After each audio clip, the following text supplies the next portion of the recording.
ရုံပေါက်လေးတကောင်ကအေးအေးဆေးဆေးနိုးဆိုနေတော့မှပဲရုတ်တရက်ဆိုသလိုမိခင်ရုံမကြီးကအရန်ကိုစိုးရိမ်ထိတ်လန့်သွားခဲ့ပါတယ်။ဘာမှစဉ်းစားမနေပဲသူကခုံထွက်ပြီးအမြန်ဆုံးထွက်ပြေးသွားခဲ့တာကြောင့်ရုံပေါက်လေးခင်ဗျာနောက်မှကြံရိတ်ခဲ့ရရှာပါတယ်။အကြောင်းရင်းကတော့ရှင်းပါတယ်။အာတိဝန်ပုလွေတွေဟာတိတဆိတ်ချင်းကပ်လာနေလို့ပါပဲ။အဲ့ဒီအချိန်မှာတော့အတန်နဲ့ကိုအိုးစားခွဲဖို့ကစံချီကမင်းလောက်ပဲလိုတော့တဲ့အခြေအနေမျိုးဖြစ်နေခဲ့တာပါ။ဒီရုံပေါက်လေးရဲ့တဘာဝအကြိုက်ရှိနေတဲ့အမွေးရောင်ကတော့ပတ်ဝန်းကျင်ကစီးနှင်းဖြူဖြူတွေနဲ့တစားတဲ့ချနေစေတဲ့အကောင်းဆုံးပုံကွယ်ရာတစ်ခုပါပဲ။မမြင်နိုင်တဲ့လောက်ကိုဖြစ်နေတာမို့ငင်းငင်းလေးနေနေရင်အသက်ရှင်ဖို့အခွင့်အလမ်းအများကြီးရှိတယ်ဆိုတာကိုသိပြီးဒီသက်တဝါလေးကလှုပ်တောင်မလှုပ်ပဲနေခဲ့ပါတယ်။ဒါပေမဲ့ရုံပေါက်လေးတစ်ကောင်ကဝန်ပလွေအုပ်ကြီးကိုခိုးကြည့်မိလိုက်တဲ့အခါမှာတော့သူ့ရဲ့အဖော်တွေအားလုံးဟာဝန်ပလွေဒီအမျက်စီအောက်ကိုရောက်သွားခဲ့ရပါတယ်။ဒီအာတိဝန်ပလွေတွေဟာသူတို့ရဲ့သားကောင်ကိုချက်ချင်းပဲအပိုင်းမှတ်ပြလိုက်ပြီးဇွဲမလော့ပဲစတင်လိုက်လံဖန်ဆီးပါတော့တယ်။ရုံလေးကွေးဟာအသက်လူပြီးပြည့်လွှားနေကြရတာမို့ပတ်ဝန်းကျင်တစ်ခုလုံးဟာတင်းမာမှုတွေနဲ့ပြည့်နှက်နေခဲ့ပါတယ်။ဒါပေမဲ့အချိန်ကြာလာတာနဲ့အမျှရုံလေးကွေးဟာစတင်မောပတ်လာခဲ့ပြီးဝန်ပလွေတွေကတော့အခွင့်ကောင်းကိုအမိရဆုပ်ခိုင်ကတကောင်ပြီးတကောင်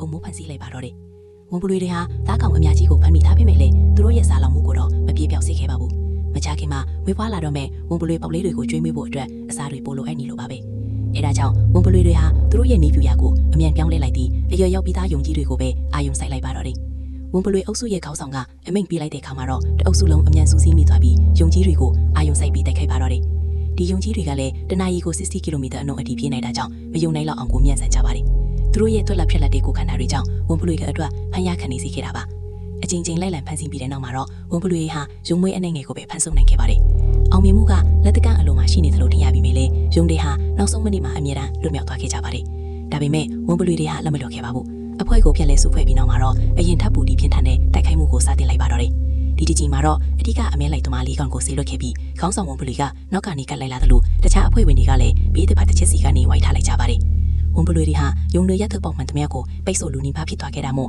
ဒီတစ်ခါမှာတော့ကန်တရိုက်ကယုံတွေဘက်မှမရှိတော့ပါဘူး။ဝန်ပလွေတွေအမဲလိုက်နေတော့မှပဲညစ်ပတ်ပေးရင်နေဝန်ပလွေတကောင်ဟာအာတိဝန်ပလွေအုပ်စုရဲ့နေမိတဲ့ကိုရုတ်တရက်ကျူးကျော်ဝင်ရောက်လာခဲ့ပါတယ်။အုပ်စုဝင်တွေကကျူးကျော်သူကိုအမြင်ပဲဝိုင်းထားလိုက်ကြပါတယ်။ပိတ်မိနေပေမဲ့လေဒီဝန်ပလွေဟာကြောက်ရွံ့ခြင်းမရှိပဲဒေါသတကြီးနဲ့ပြန်လဲခုခံတိုက်ခိုက်ခဲ့ပါတယ်။သူရဲ့အကြီးတွေကဝန်ပလွေတွင်ထဲကပေါက်စားလေးတွေစီမှာပဲရှိနေပြီးဒါဟာကလေးတွေကိုပြစ်မှတ်ထားနေတာရှင်းနေပါတယ်။ဒီလိုအရေးကြီးတဲ့အချိန်မှာအုပ်စုထဲကဝန်ပလွေတကောင်ဟာတွင်းဝကိုဘာမှစဉ်းစားမနေပဲပိတ်ဆို့လိုက်ပါတယ်။ကျူးကျော်လာတဲ့ဝန်ပလွေဟာအကအကွဲမဲ့နေတဲ့ကလေးတွေကိုတိုက်ခိုက်ဖို့အတွက်တွင်းထဲကိုအတင်းတွေးဝင်ဖို့ကြိုးစားခဲ့ပါတယ်။အဲ့ဒီအချိန်မှာပဲဝန်ပလွေအုပ်စုဝင်တွေကကျူးကျော်သူကိုတွင်းထဲကနေဆွဲထုတ်လိုက်ကြပါတယ်။ရုံရင်ဆန်ခတ်ဖြစ်ပြီးတဲ့နောက်မှာတော့အမှန်တရားဟာတဖြည်းဖြည်းပေါ်ပေါက်လာခဲ့ပါတယ်။ဒီသက်တော်ဟာသူ့လေဝန်ပလွေပေါက်လေးငါကောင်လုံးတည်ဆုံသွားခဲ့ရတဲ့ဝန်ပလွေမကြီးတကောင်ဖြစ်နေခဲ့တာပါ။ဒီဝန်ပလွေအုပ်စုကပဲသူသားသမီးတွေကိုတက်ခဲ့တယ်လို့သူကအထင်မှားပြီးစိတ်ယူပေါက်တယ်လို့လာရောက်ကလေးစားချေတာဖြစ်ပါတယ်။ဒါပေမဲ့ဝန်ပလွေအုပ်စုကတော့သူ့ကိုတတ်မဖြစ်ခဲ့ပဲပြန်လွတ်ပေးလိုက်ဖို့ဆုံးဖြတ်ခဲ့ကြပါတယ်။ကံကောင်းထောင်မှစွာနေပဲအုပ်စုထဲကကလေးတွေဟာထိခိုက်ဒဏ်ရာမရခဲ့ကြပါဘူး